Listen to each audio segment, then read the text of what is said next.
Hello everyone, कैसे हैं आप सब। Welcome back to my channel. आज मैं आपके लिए लेके आई हूँ अकाउंट्स का 11th का topic accounting equation. Accounting equation बच्चों बहुत इंपॉर्टेंट है, इसको ध्यान से समझना। तो let's begin with the question number 1। Ram commence business with cash 1,50,000। अब राम ने बिजनेस शुरू किया तो हम अकाउंटिंग इक्वेशन किसकी बना रहे हैं? राम की बना रहे हैं। Furniture purchase for cash 20,000। Furniture cash पे परचेज किया 20,000 का।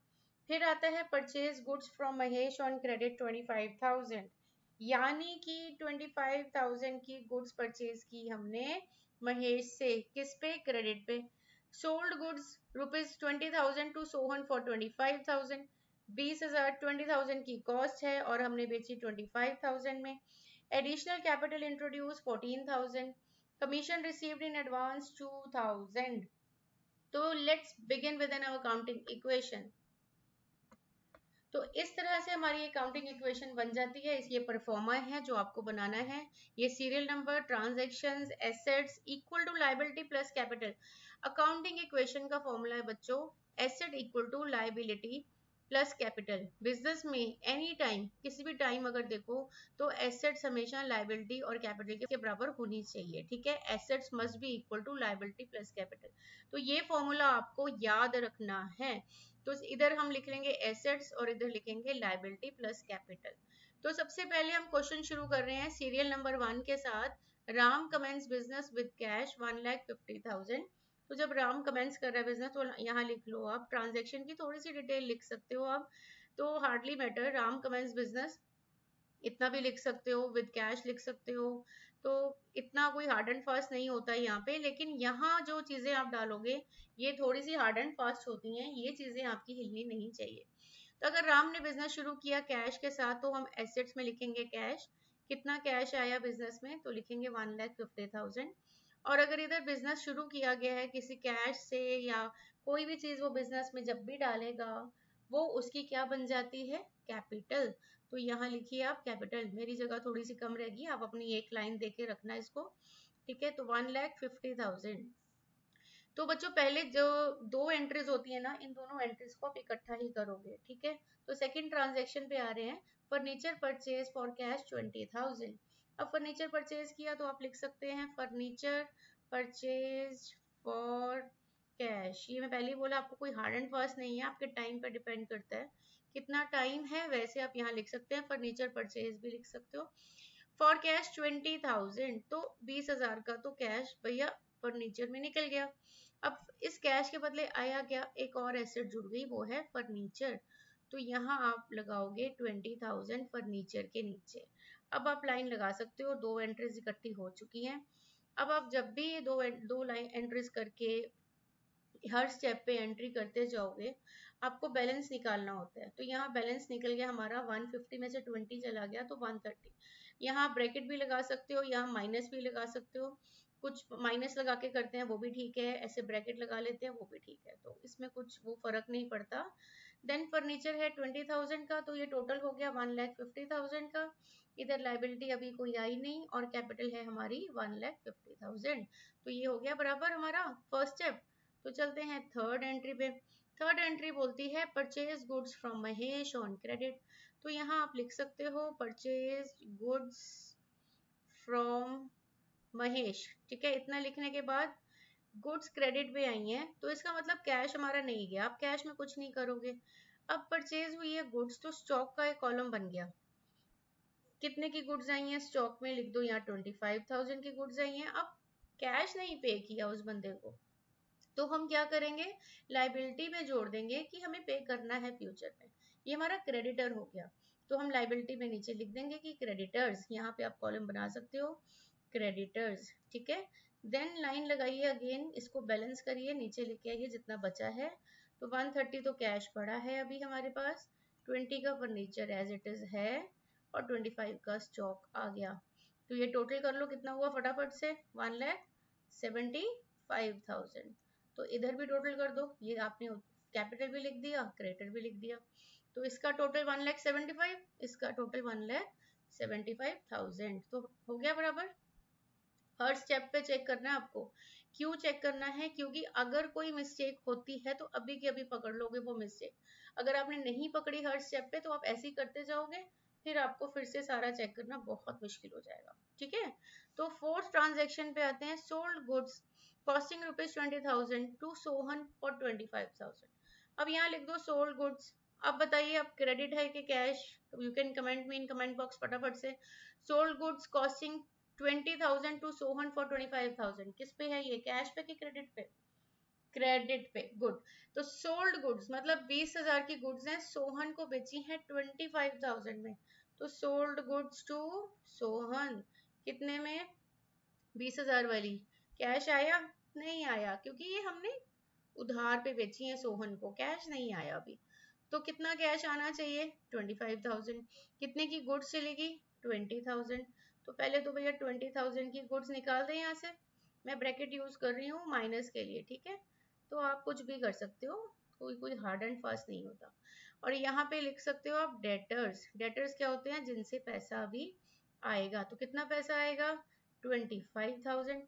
अब 25,000 तो पैसा आएगा, लेकिन गुड्स तो 20,000 की थी, तो क्या कमाया उसने? 5,000 का प्रॉफिट। और ये प्रॉफिट्स कहाँ जाता है? कैपिटल को बढ़ा देता है।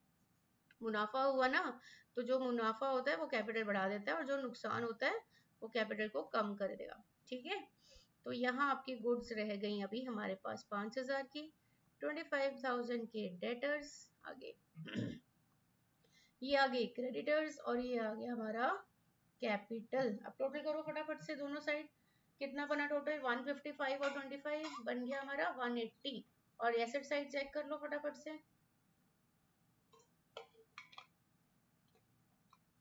एसेट साइड हमारा टोटल बन गया 1,50,000। 1,50,000 और 30 कितना बन गया? 1,80,000। चलते हैं fifth transaction. Additional capital introduce 14,000। तो अब यहाँ लिखोगे एडिशनल कैपिटल कितना? 14,000। क्या आया बिजनेस में?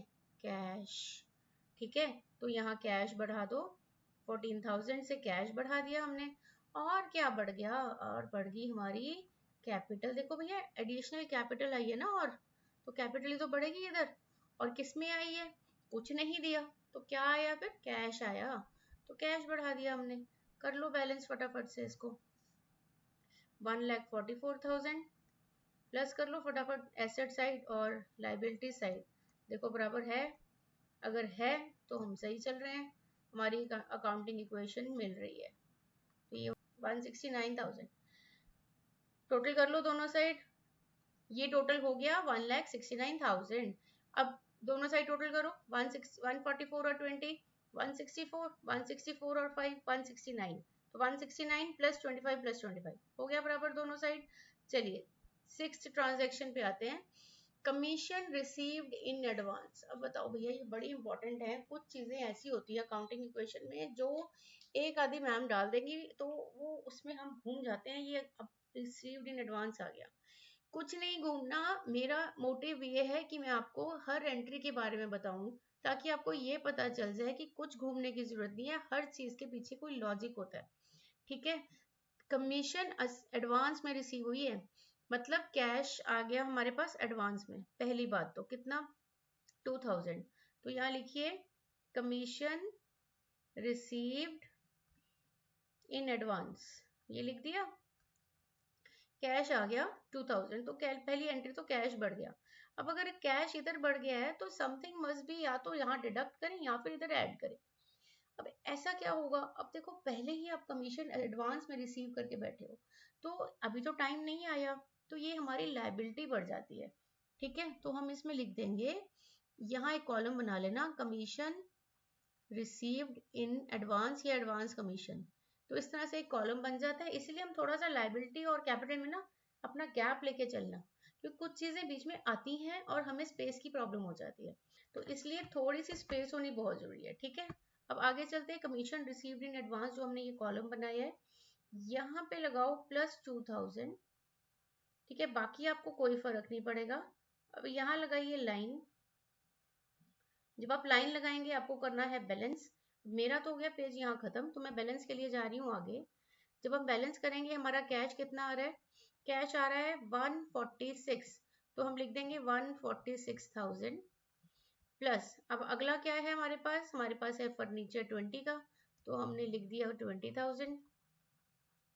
फिर उसके बाद क्या था हमारे पास 5,000 का स्टॉक पड़ा था, तो यहाँ लिख दिया 5,000 और 25,000 के डेटर्स। अब इक्वल टू क्या चल रहा है, इधर इधर चल रहा है हमारी लाइबिलिटी 25,000 की, हमने लिख दी 25,000। 2,000 अभी कमीशन का कॉलम बनाया था, और हमारी जो कैपिटल पीछे से चल रही है वो सेम ही है 169, जिसमें कोई फर्क नहीं आया। अब देखो हमारी अकाउंटिंग इक्वेशन यहाँ हो गई खत्म। अब दोनों का टोटल इस साइड और इस साइड टोटल करिए और मिला लीजिए। टोटल करेंगे आपका दोनों साइड बराबर आ जाएगा। देखो ये 27, तो 169 में अगर 27 ऐड करें तो ये 16,789, तो ये बन गया 1,96,000। वैसे ही आप इधर का साइड टोटल कर लो, 146 में 20 गया तो 166, 166 में 5 कर लो 171, उसमें 25 कर लो 196, तो ये भी हो गया हमारा 196,000। तो ये दोनों साइड हमारी मिल गई। आप इस तरह से लाइन लगाओ और यहाँ टोटल लिख दो। तो ये है हमारी accounting equation, and I hope कि आपको यहाँ पे सीखने को ये मिला होगा कि हमें किस तरह से अकाउंटिंग इक्वेशन बनानी है, किस तरह से हमें हर स्टेप पे इसको टोटलिंग करते जाना है, और टोटलिंग किसी भी स्टेप पे छोड़नी है। बच्चों ये बहुत इंपॉर्टेंट है, बहुत बच्चे हैं जो टोटलिंग नहीं करते हैं, चलते रहते हैं और बाद में जाके रियलाइज होता है वो मेरे तो कोई मिस्टेक हो गई। तो आपको हर स्टेप पे टोटलिंग यहाँ चेक करते जाना है, और यहाँ पे जो भी नई चीज़ें सीखने को मिली हैं आप मेरे को कमेंट में डालिए। आई होप कि आपको ये अकाउंटिंग इक्वेशन समझ में आ गई है, एंड इसके साथ मैं आपको और वीडियोस लेके आऊंगी जिससे आपको और क्लियर होता जाएगा। Thanks for watching, thank you so much, stay connected with me, thank you.